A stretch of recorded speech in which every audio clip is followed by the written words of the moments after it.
बच्चों, आप सबको शुभ अपराह्न। जैसा कि कल हमने आपकी ये अनिवार्य कविता कन्यादान शुरू की थी और इसके दो पद्यांश हमने बात की थी। माँ और बेटी के संबंधों पर आधारित सामाजिक परिवेश को आधार मानकर और दहेज प्रथा की समस्या को उजागर करने वाली ये एक अनिवार्य कविता है। माँ से कन्यादान के समय अलग होते हुए माँ के द्वारा बेटी को कुछ सीख दी जाती है, शिक्षा दी जाती है। हमने उसके बारे में थोड़ा पढ़ा था। बेटी को ये अंतिम पूंजी कहा गया था। बेटी क्योंकि अभी सयानी नहीं थी, इसके पीछे ये अर्थ समझाया गया था कि क्योंकि बेटी का जीवन अभी तक घर की चार दीवारी तक सीमित था। उसको सांसारिकता का, बाहरी ज्ञान का, उतार चढ़ाव का, लेन देन का, छल छदम का, इन सब बातों के बारे में वह बिल्कुल अनभिज्ञ थी, कोई ज्ञान नहीं था। उसी संबंध में इस कविता के बाकी बचे शेष भाग को भी आज पूरा करते हैं। देखिए, माँ ने कहा, पानी में झांक कर अपने चेहरे पर मत रीझना। आग रोटियां सेकने के लिए है, जलने के लिए नहीं। वस्त्र और आभूषण शाब्दिक भ्रमों की तरह बंधन है स्त्री जीवन के। झांक कर, नीचे झुककर पानी में अपनी परछाई देखना। रीझना का मतलब स्वाभिमानी बनना, अपनी सुंदरता के ऊपर घमंड प्रदर्शित करना, गर्व से प्रतिफुल्लित हो जाना, प्रफुल्लित हो जाना। आभूषण, आभूषण का अर्थ है गहना। और शाब्दिक भ्रम का मतलब है शब्दों का भ्रम। शब्दों के कारण कई बार हमें भ्रम हो जाता है। कुछ बातें जब हम अच्छी प्रकार से स्पष्ट नहीं कर पाते, जान नहीं पाते, अर्थ नहीं कर पाते, उसको कहते हैं शाब्दिक भ्रम। तो ये महिला के लिए वस्त्र और आभूषण ठीक उसी प्रकार से हैं जिस प्रकार से शब्दों का लेकर के भ्रम, संकोच, संदेह की स्थिति पैदा हो जाती। बंधन का अर्थ है बांध करके रखते हैं स्त्री जीवन के, एक महिला के जीवन को। तो माँ अपनी बेटी को विवाह की आखिरी रस्म कन्यादान करते समय अपने जीवन के अनुभव के आधार पर कुछ सीख देती है, कुछ संदेश देती है, शिक्षा देती है। कहती है, माँ ने कहा, पानी में झांक कर अपने चेहरे पर मत रीझना। माँ ने बेटी को समझाते हुए कहा कि जब तुम ससुराल चली जाओगी और ससुराल में पानी लाने के लिए यदि तुम्हें किसी कुएं पर, किसी नदी पर, किसी तालाब पर जाना पड़े, उसकी परछाई में अपनी सुंदरता को देखकर अपने ऊपर गर्वान्वित मत होना, गौरवान्वित मत होना। क्यों? क्योंकि शारीरिक सुंदरता क्षणिक है और ये कुछ समय पश्चात ढल जाएगी।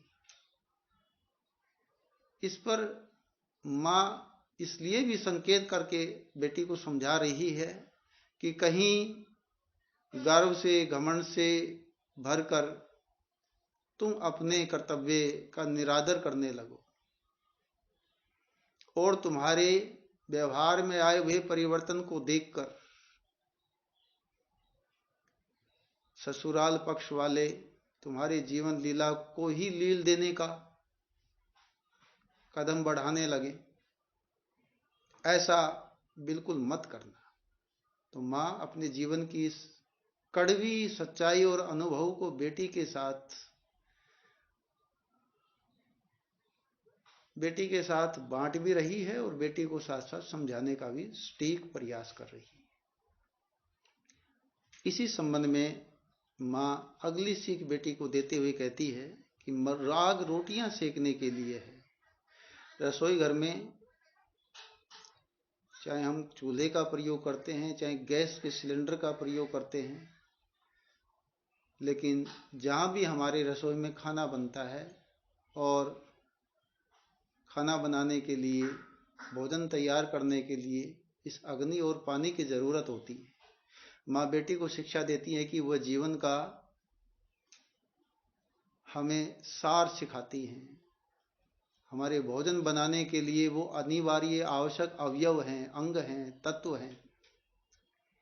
हमें उनकी महत्वता को ही आधार मान करके चलना चाहिए।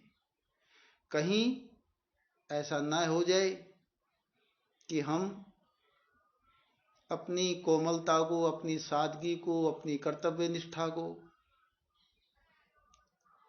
अपने सद्भाव को, अपने शिष्टाचार को भूलकर परिवार के सदा तनावपूर्ण वातावरण में रहने लगे, और जिसका दुष्परिणाम यह निकले कि परिवार के लोग उसी अग्नि में हमें जला करके आत्मदाह करने पर मजबूर करते हैं, या ऐसी परिस्थिति पैदा कर दें कि हमें आत्मदाह करने का चिंतन, सोच करनी पड़े। क्योंकि आज हम देखते हैं कि बच्चों, समाज के अंदर दहेज को लेकर के तरह तरह की बातें सुनने और देखने को मिलती हैं। कवि ऋतुराज जी को धन्यवाद देना चाहिए कि उन्होंने समाज की इस ज्वलनशील समस्या को आधार मान करके चिंतन और मनन करके बड़ी आम बोलचाल की भाषा में लोक जीवन से जुड़ी हुई शब्दावली में इस कविता को लिखा है, और हमें भी इस बात के लिए सचेत और सावधान सतर्क किया है कि दहेज लेना और देना एक सामाजिक अपराध है। माँ भी बेटी को इस दहेज की बीमारी के कारण उत्पन्न स्थिति से पहले ही अवगत करवा रही है। ऐसी स्थितियां, ऐसी विषम परिस्थितियां न बने जिसके कारण हमें अपने जीवन से ही पलायन करना पड़े। आग रोटियां सेकने के लिए है, जलने के लिए नहीं। अग्नि का प्रयोग हम भोजन को तैयार करने के लिए करें, परिवार के अंदर शिष्टाचार से रहें, मेलजुल करके रहें, अपने सद्व्यवहार से, सद्भावना से दूसरों को आकर्षित करें। एक महिला की जो कोमलता है उसको सदा बनाए रखें। इसके विपरीत ऐसा कोई भी कदम, कोई व्यवहार न करें कि हमें उसी आग में जल करके कहीं अपने जीवन को नष्ट न करना पड़े। बच्चों, यहाँ किसी कवि की लाइनें याद आती हैं कि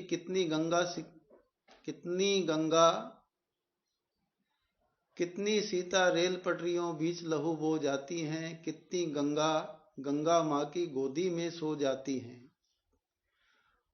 कौन गिरी मीनारों से रोज, कौन गिनेगा इनकी संख्या रोज रंगे अखबारों से। दहेज के बढ़ते हुए विकराल रूप के कारण किसी कवि ने ये काव्य पंक्तियां लिखी थी, जो कि आज इस दहेज की समस्या के ऊपर बिल्कुल सही लागू होती। कोई गंगा नदी में बहकर, कोई बड़ी बड़ी बहुमंजिली इमारतों से नीचे गिरकर, कोई अग्नि से जलकर, कोई दूसरे कारण से अपनी जीवन लीला को समाप्त कर लेती है। माँ इसलिए अपनी बेटी को कन्यादान के समय ससुराल पक्ष में जाने के बाद उत्पन्न होने वाले संकटों के बारे में पहले ही अपने जीवन की अनुभव की प्रामाणिक सच्चाई के साथ शिक्षा देती है कि उसका जीवन सभी प्रकार से प्रफुल्लित हो, सुखी हो। ससुराल पक्ष में जाकर भी उसने अपने मन में जो स्वप्न संजोए हैं वो साकार हों। ससुराल पक्ष और मायका दोनों ही खुशहाल रहें। आगे बढ़ते हैं। वस्त्र और आभूषण शाब्दिक भ्रमों की तरह बंधन है स्त्री जीवन के। महिलाओं को दो चीजों से बहुत अधिक लगाव होता है। उसी कड़वी सच्चाई को इन काव्य पंक्तियों में उजागर किया गया है कि वस्त्र और गहने,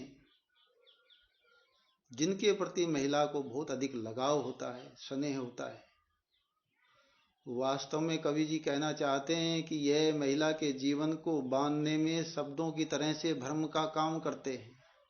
महिला इन दो ही बंधनों में बंध करके और पुरुष प्रधान समाज में अपने अस्तित्व को दूसरों के सामने प्रकट किए बिना ही पराधीनता और गुलामी की बेड़ियों में जकड़े जीवन को व्यतीत करती रहती है।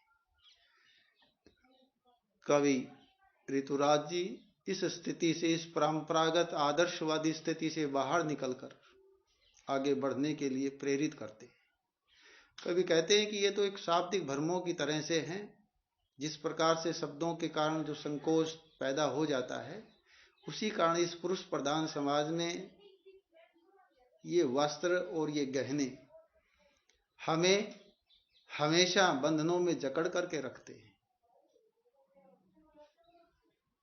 कवि जी आह्वान करना चाहते हैं कि समाज में और स्त्री और पुरुष का बराबर का वर्चस्व है, बराबर का महत्व है। इस जीवन रूपी गाड़ी में जितना महत्वपूर्ण स्थान पुरुष प्रधान समाज में पुरुष का है, उतना ही इस जीवन रूपी गाड़ी को आगे चलाने के लिए महिला का भी उतना ही जरूरी है। तो यहाँ पर महिलाओं को अपने अधिकारों के बारे में अवगत करवाया गया है। जब कई बार हमारे अधिकारों को छीनने की, उस पर अत्याचार करने की प्रवृत्ति बढ़ती है, तो अपने अधिकारों से वंचित होने पर हमें उनका डटकर मुकाबला करना चाहिए। और एक और अच्छी बात कविता में कवि जी ने ये बताई है कि जब हमारे अंदर कुछ करने का साहस है, हम दूसरों को प्रेरित कर सकते हैं, दूसरों का मार्गदर्शन कर सकते हैं, जीवन के अनुभव को शेयर करते हुए, बांटते हुए दूसरों के जीवन में खुशहाली का मार्ग प्रशस्त कर सकते हैं, खुशहाली का रास्ता दिखा सकते हैं। तो भले ही हम महिला हैं, लेकिन फिर भी समाज को एक आईना दिखा सकते हैं, समाज के लिए आगे बढ़ने के लिए प्रेरित कर सकते हैं। तो ये कविता दहेज प्रथा की इस भयंकर बीमारी के साथ उसका समाधान तो दिखाती है, दूसरा महिला को आत्मनिर्भर सशक्त बनाने के लिए भी एक नई भूमिका तैयार करती है। यदि सब माँ अपनी बेटी को इस प्रकार से शिक्षा देंगी तो निश्चित रूप से ये कहा जा सकता है कि समाज में इस प्रकार की जो विसंगतियां हैं, जो बुराइयां हैं, जो कुप्रथाएं हैं, जो परंपरागत रूप से चली आ रही हैं और आधुनिक संदर्भ में और भी ज्यादा बढ़ती हुई दिखाई देती है, ये स्वतः ही धीरे धीरे नष्ट हो जाएंगी और हमारा समाज एक खुशहाल समाज होगा, भाईचारा होगा, सद्भावना होगी, सभी का जीवन सुख और समृद्धि से भरा पूरा होगा। आइए इस कविता के आधार पर जो कुछ संभावित प्रश्न बनते हैं उन पर भी चर्चा करते हैं। काव्यांश का काव्य सौंदर्य स्पष्ट कीजिए। बच्चों, जब काव्य सौंदर्य की बात करते हैं तो इसके अंदर बताना होता है इसकी भाषा कौन सी है, इसमें अलंकार कौन से है, इसमें छंद कौन से। बच्चों, जहां तक काव्य शिल्प की बात है, भाषा सहज है, सरल है, भावों के अनुकूल है, प्रसंगानुकूल है, विषय के अनुकूल है, और इसमें किसी प्रकार की कोई छंद या तुकबंदी का प्रयोग नहीं किया गया है, बल्कि भाषा लोक जीवन से जुड़ी हुई है, हमारी सामाजिक चेतना से जुड़ी हुई है। यथास्थान कवि ने हमारी परंपरागत रीतियों को आगे बढ़ाते हुए माँ के द्वारा अर्जित जो अनुभव हैं उनको शिक्षा के रूप में, संदेश के रूप में समाज के सामने प्रस्तुत करने का एक सफल और सार्थक प्रयास किया है। कवि ने वस्त्र आभूषणों को कैसा बताया है? कवि ने वस्त्र और आभूषणों को महिला के जीवन का बंधन बनाया है, शाब्दिक भ्रमों की तरह बताया है। पुरुष प्रधान समाज में इन दोनों चीजों के रहते उन पर सदा अंकुश बना रहता है, और कवि महिला को इससे आगे बढ़कर समाज को चैतन्य बनाने के लिए, नई दिशा देने के लिए, समाज में अपने अस्तित्व का बोध करवाने के लिए, समाज का मार्गदर्शन करने के लिए, कुछ अच्छे सकारात्मक कार्य करने के लिए भी कवि ने एक प्रकार से आह्वान किया है। आग रोटियां सेकने के लिए, जलने के लिए नहीं।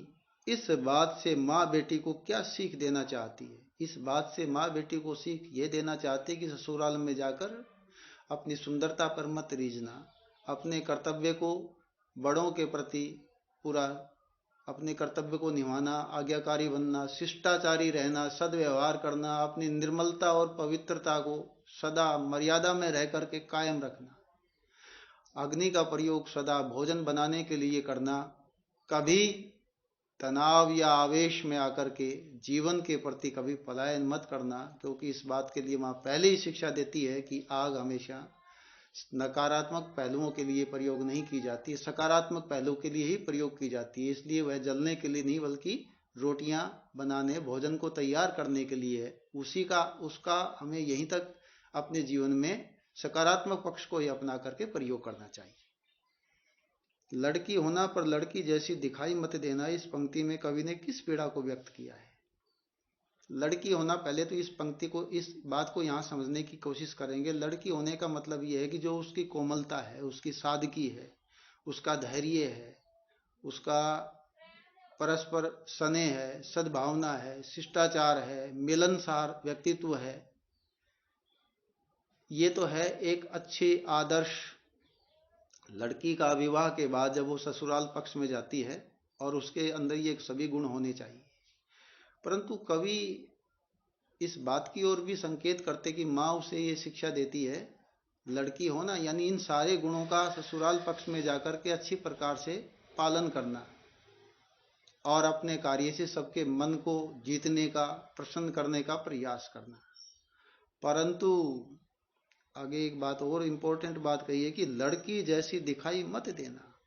इन सारे गुणों को यदि परिवार कभी कमजोरी मान बैठे तो अपने अधिकारों के लिए भी बढ़कर के संघर्ष करना। इसलिए कवि ने इस पंक्ति का यहां पर सटीक प्रयोग किया है। आत्मरक्षा के लिए, अपने अधिकारों के स्वतंत्रता के लिए, अधिकारों की स्वच्छंदता के लिए यदि संघर्षपूर्ण वातावरण में आगे बढ़ने के लिए भी निकलना पड़े तो भी कोई संकोच मत करना।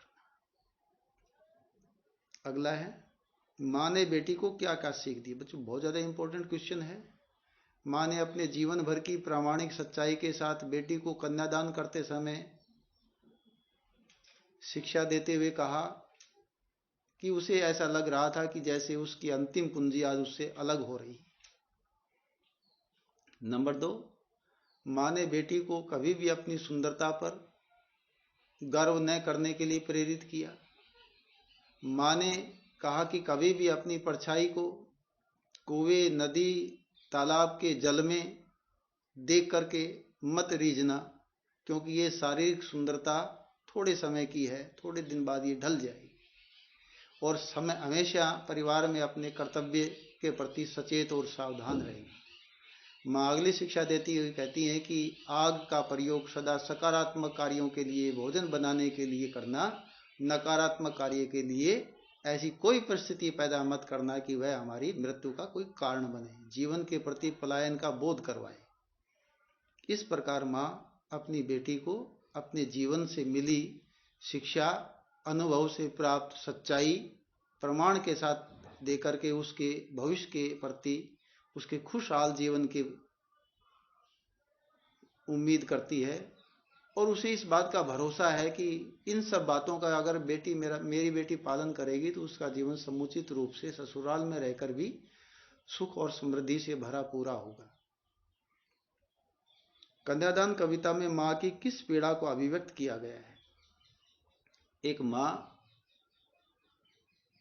जब बेटी का कन्यादान करती है और बेटी जब माँ से अलग होकर के ससुराल पक्ष की तरफ जाती है तो उस समय का जो विदाई का पल है वो माँ के लिए बड़ा पीड़ादायक होता है, बड़ा कष्टदायक होता है। माँ को बेटी के बारे में, भविष्य को लेकर के तरह तरह की शंकाएं,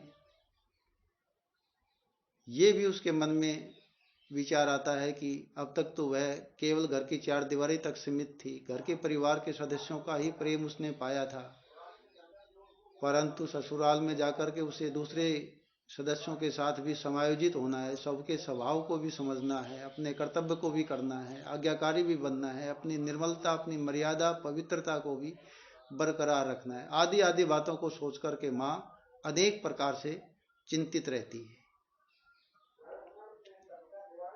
बच्चों, इस कविता, ये छोटी कविता थी, लेकिन हम इसको ये ना मान करके चले कि छोटी कविता है। ये जितनी छोटी कविता है उसी हिसाब से इसके प्रश्न उतने ही ज्यादा अनिवार्य हैं। आपके पिछली 10वीं क्लास के बोर्ड पेपर्स की अगर बात करें तो इस कविता से अनेक बार प्रश्न पूछे गए हैं, संभावित प्रश्न भी और अभ्यास के प्रश्नों में से भी। तो अभ्यास के प्रश्नमाला जो दे रखी है उसके साथ साथ बच्चों जो संभावित प्रश्न बन रहे हैं वो भी आपको उतने ही महत्वपूर्ण मान करके अपनी अभ्यास पुस्तिका में लिखने और याद करने। तो आज की कक्षा में बस इतना ही। इस कविता से कुछ और जो संभावित प्रश्न बनेंगे उन पर कल एक दिन का समय हम इस कविता पर और लगाएंगे, सभी संभावित प्रश्नों पर चर्चा करेंगे और उनको गृहकार्य में बताएंगे। आज जो काम दिया गया है आपको, उसको बिल्कुल पूरे मनोयोग के साथ करिए और बच्चों सभी विषयों के प्रति एक जैसी मानसिकता रखिएगा। हमें सभी विषयों को समय समय पर पढ़ना है, बराबर ध्यान देना है। और जब हम इस भावना के साथ अपना स्वाध्याय करते रहेंगे, अपना कार्य प्रतिदिन पूरा करते रहेंगे, तो निश्चित रूप से हम जिस अपेक्षा के साथ, जिस सफलता के बारे में अध्ययन कर रहे हैं, वह उद्देश्य हमारा अच्छी सफलता के साथ जरूर पूरा होगा। आपकी भविष्य की शुभकामनाओं के साथ, और आज का दिन शुभ और मंगलमय हो। आपका बहुत बहुत धन्यवाद।